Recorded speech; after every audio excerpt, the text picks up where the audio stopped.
باتت القرصنة قبالة السواحل الصومالية هاجسا يقلق جميع الدول، ما فرض عقد مؤتمرات واجتماعات لإيجاد السبل الكفيلة بالقضاء على هذه الظاهرة. وكان من المقرر أن يعقد في القاهرة مؤتمر دولي لمكافحة القرصنة، ولكن تم إلغاؤه. مراسلتنا أمل الحناوي تضعنا في أسباب هذا الإلغاء. ألغي مؤتمر دولي لمكافحة القرصنة قبالة السواحل الصومالية كان مقررا عقده صباح الأربعاء في أحد فنادق العاصمة المصرية.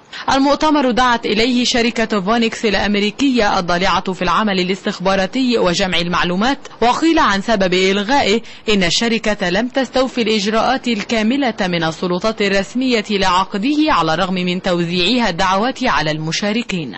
محمد ثروت مدير الشؤون الدولية في صحيفة اليوم السابع، والذي تلقى دعوة من الشركة الأمريكية للتغطية الصحفية، يرى أن سبب إلغاء المؤتمر يحمل الكثير من الرسائل.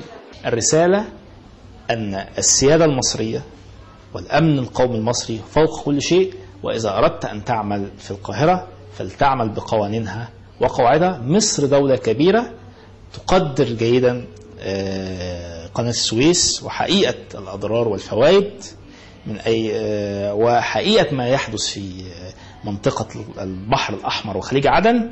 مصر تعرف واجبها تماما ولا تنتظر من يعلمها. لكن أهم ما كشف عنه إلغاء المؤتمر بحسب المراقبين أن الصومال بات عرضة لتدخل الجميع، سواء دول أو شركات أمنية تحت غطاء مكافحة القرصنة.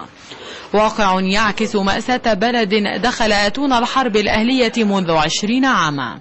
مشكلة الصومال ومشكلة القراصنة لا يمكن حلها من خلال مؤتمرات تدعو لتصفية القراصنة أمنيا وتواجد عسكري، لأن هذه المحاولات الهدف الرئيسي منها الخفي هو خلق ذرائع ومبررات لتواجد أمريكي وغير أمريكي وتواجد دولي عسكري دولي داخل المياه الصومالية والمياه الإقليمية. وهذه مياه تشكل خطورة عالية جدا، لأنها مرتبطة بالتجارة، مرتبطة بقناة السويس، مرتبطة باقتصادات الدول المطلة على هذا البحر. إذن بيدي لا بيد عمرو، هذا هو حال لسان العالم العربي في التعامل مع المشكلة الصومالية التي باتت ساحة للصراعات الإقليمية.